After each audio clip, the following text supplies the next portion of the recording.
Satu lagi tadi menarik, Ibu dimarah-marahin nih karena izinnya keluar tuh, cerita sedikit nih. Ya tentunya Pak Presiden saat itu punya concern untuk segera, kadang-kadang malah waktu itu kayak kompetisi antar negara untuk siapa secepat mungkin bisa menyuntikkan vaksin pada masyarakatnya. Tentu saya harus bertahan ya menjelaskan.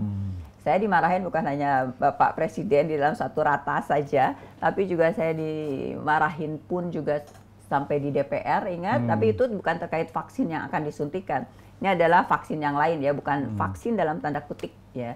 Ingin menjadi vaksin tapi itu bukan kategori vaksin, yang namanya vaksin Nusantara. Jadi pengen digunakan cepat-cepat padahal itu belum. Iya, itu bukan kategori. untuk menilainya bisa sebagai vaksin pun juga masih belum bisa dibuktikan ya, karena itu adalah penggunaan peningkatan daya tahan tubuh yang sifatnya personal. Jadi bukan vaksin. Kalau vaksin yang harus dapat izin dari Badan POM itu harus sesuatu yang standarnya jelas dan bisa diproduksi secara massal gitu. Sampai Ibu dianggap tidak membela produk dalam negeri, karena produk vaksin. Ya bisa ada yang mengatakan demikian. Tidak membela itu tidak bisa dibuktikan bahwa saya tidak membela produk dalam negeri dengan segala kegiatan yang Badan POM lakukan, bagaimana kita mendorong UMKM, mendorong produk-produk. Tapi dalam hal ini aspek keamanan, aspek ya tentunya aspek jiwa dari masyarakat yang akan menggunakan produk itu paling diutamakan. Ya, jadi apanya itu artinya mungkin dengan cara itu Ibu atasi tekanan-tekanan dari pihak-pihak tertentu. Iya, saya bagaimana caranya saya teguh dalam hal apapun kan saya, dan sesiap saat itu saya udah siap kalaupun jabatan saya akan lepas, selama dalam rangka saya mempertahankan sesuatu yang berbasiskan keyakinan yang saintifik, ya itu yang harus dilakukan oleh Badan POM. Karena Badan POM harus punya suatu tolak ukur yang membuat kita teguh ya dalam memegang berbagai hantaman interest dari semua pihak ya, interest apalagi interest yang berbau ini ya, capital, komersial ya, komersial menggunakan kekuasaan itu kekuasaan. Sangat sensitif kita, sangat kita akan Badan POM akan berhadapan dengan hal-hal seperti itu, akan sangat berhadapan dengan godaan-godaan seperti itu. Jadi kita harus punya pegangan kuat untuk bisa bersikap teguh pada saat menghadapi hal tersebut. Saat itu sikap teguh saya adalah udah jelas karena saya dibantu oleh para expert-expertnya. Bukan saya expert kok, tapi saya sebagai pimpinan mengelola data-data yang diberikan oleh expert itu dan mengambil keputusan. Saya bisa mengambil keputusan apa aja. Seorang pimpinan itu bisa mengambil keputusan apa aja, bisa berpihak pada yang punya kepentingan atau berpihak pada masyarakat.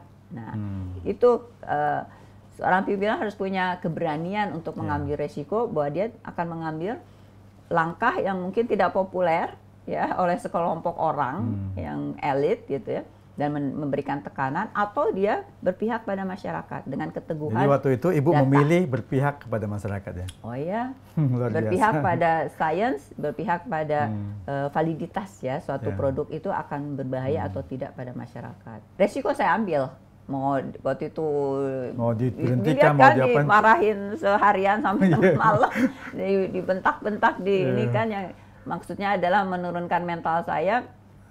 Alhamdulillah mental saya tidak cukup kuat ya, tidak bisa karena ada yang bantu. Ada beberapa sih sahabat menteri yang menelpon dan ngasih keberanian gitu. Gitu ada sih. Dan ya kalau kalau yakin ya ini teruskan ya.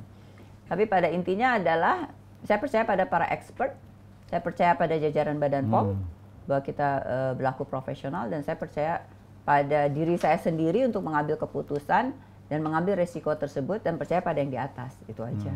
Nah, mungkin menurut Ibu dengan pengalaman seperti tadi itu, ada tekanan dan intervensi politik segala macam, perlu nggak Badan POM ini dikuatkan lagi dengan undang-undang yang apa yang harusnya dilakukan lagi dari undang-undang? Satu, undang-undang itu kan udah ada undang-undang kesehatan sebetulnya. Jadi ada sebagian kepentingan akan undang-undang sudah ada di undang-undang kesehatan, tapi sekarang turunannya saja yang untuk memastikan kelembagaan Badan POM yang tadi mandiri ya, tidak tidak dicampuri oleh intervensi kepentingan sekelompok. Itu ada nggak sekarang tercantum di undang-undang yang BPOM ada sekarang ini? Kalau belum ada, barangkali perlu diajukan juga supaya itu nanti menjadi bagian dari undang-undang supaya tidak bisa diintervensi. Ya Ya nggak tahu saya di level regulasi payung seperti apa ya untuk aspek itu. Tapi itu kan masalah etika bernegara ya. Sebenarnya aspek tersebut ya. Saya nggak tahu aspek kemandirian itu adalah lebih pada dari posisi dia. Dia harus sebagai institusi, ini kayak lembaga nih ya. Independen gitu ya. Nah, bedanya kementerian sama lembaga. Kalau saya melihat Badan POM harus sebagai lembaga, bukan kementerian gitu ya. Karena kalau kementerian nanti ada politik dan sebagainya, itu bisa kan. Tapi kalau lembaga teknis yang memimpin adalah seorang profesional, kompeten dan profesional. Itulah kenapa membedakan kementerian dan lembaga teknis. Ya harusnya adalah orang yang profesional, yang bukan kepentingan politik gitu. Kalau kementerian bisa ya, karena dia ada di tataran kebijakan, regulasi. Tapi kalau lembaga itu ada di tataran teknis, ya itu tadi standar-standar yang harus dipertahankan, ada saintifik dan sebagainya. Jadi dari segi itu ya aspek kemandiriannya, apakah sekarang perlu diperkuat, ya diperkuat kemandiriannya. Bentuknya seperti apa saya nggak bisa memastikan di sini ya. Tapi yang jelas kalau saya lihat bentuknya harus lembaga. Oh gitu. Lembaga. Nah sekarang Presiden Prabowo kan concernnya juga ke salah satunya ke stunting juga ya. Nah Ibu punya ide apa supaya ini bisa teratasi stunting ini? Masalah stunting. Dari sisi Badan POM. Kalau stunting, Badan POM dikaitkan dengan pangan, kita juga ikut ya dalam program stunting tersebut. Tapi kita lebih pada kalau stunting itu menjaga aspek keamanan pangan yang dikonsumsi ya 1000 hari gitu ya, konsumsi misalnya produk-produk untuk bayi ya, produk sejak ibu hamil malah. Sejak ibu hamil, produk-produk suplemen ya, makanan atau pangan olahan yang dikonsumsi oleh ibu hamil, kemudian juga bayinya 1000 hari pertama dalam manusia ya. Itu ya tugasnya Badan POM, aspek keamanannya menjaga itu. Misalnya juga aspek security, food security, kita ikut mentraining juga ahli-ahli food inspector di seluruh wilayah Indonesia dengan dinas-dinas kesehatan, itu juga tugas dari Badan POM. Jadi Badan POM sebenarnya lebih pada keamanan dan juga kualitas ya, kualitas gizi. Kalau kualitas itu kalau pangan yang menyangkut nutrisi, gizi, masuk labeling ya, bagaimana labeling dari suatu produk pangan itu juga tugasnya Badan POM untuk memastikan ada kandungan gizinya, tidak mengandung gula, garam, lemak, GGL itu ya, gula, garam, lemak yang berlebihan. Juga kita juga sudah punya inovasi, ini ada inovasi lagi nih yang dikaitkan dengan labeling, itu juga ada. Dulu harapan saya inovasinya levelnya lebih tinggi lagi, yang namanya level traffic light. Jadi kita Badan POM bisa mengevaluasi kalau kandungan gula, garam, lemaknya melebihi standar tertentu, dia udah warnanya kuning. Terlalu banyak merah. Kemudian kalau bagus kita kasih hijau. Jadi langsung ibu yang membeli makanan untuk anaknya bisa lihat hijau. Langsung itu. Tapi ya prosesnya dengan industri kan selalu ada resistensi ya. Diklasifikasikan begitu kan mereka juga masih resisten. Jadi perlu kekuatan lagi dari pemerintah untuk bisa meyakinkan bahwa labeling itu adalah untuk kepentingan konsumen. Ya, edukasi.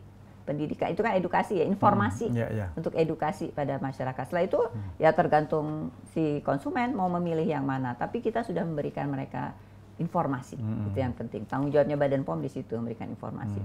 Plus kemarin kan yang kita perang panjang sekali adalah pencantuman bebas BPA. Gitu ya, BPA di air minum dalam kemasan. Wah itu perangnya dengan industri panjang banget ya. Nah industri yang menolak untuk ini karena dianggapnya kita berpihak pada yang lain, karena ini ya bangsa gitulah membawanya. Padahal kita bukan masalah keberpihakan kita pada industri apapun juga, tapi adalah mengedukasi masyarakat, memberikan informasi dalam label. Label itu kan tujuannya itu kan memberikan informasi ya, memberikan standar dan memberikan informasi pada konsumen, edukasi gitu. Setelah itu ya sebenarnya terserah pada konsumen yang mau milih yang mana.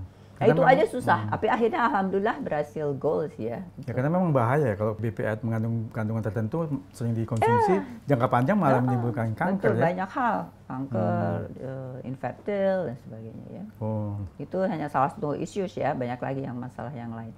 Jadi harapan saya sebenarnya juga pada dunia usaha untuk juga memikirkan kepentingan masyarakat lah ya. Jangan cuma komersial, untung aja dipikirkan ya. Keuntungan perusahaan tentunya, itu yang selalu kami serukan.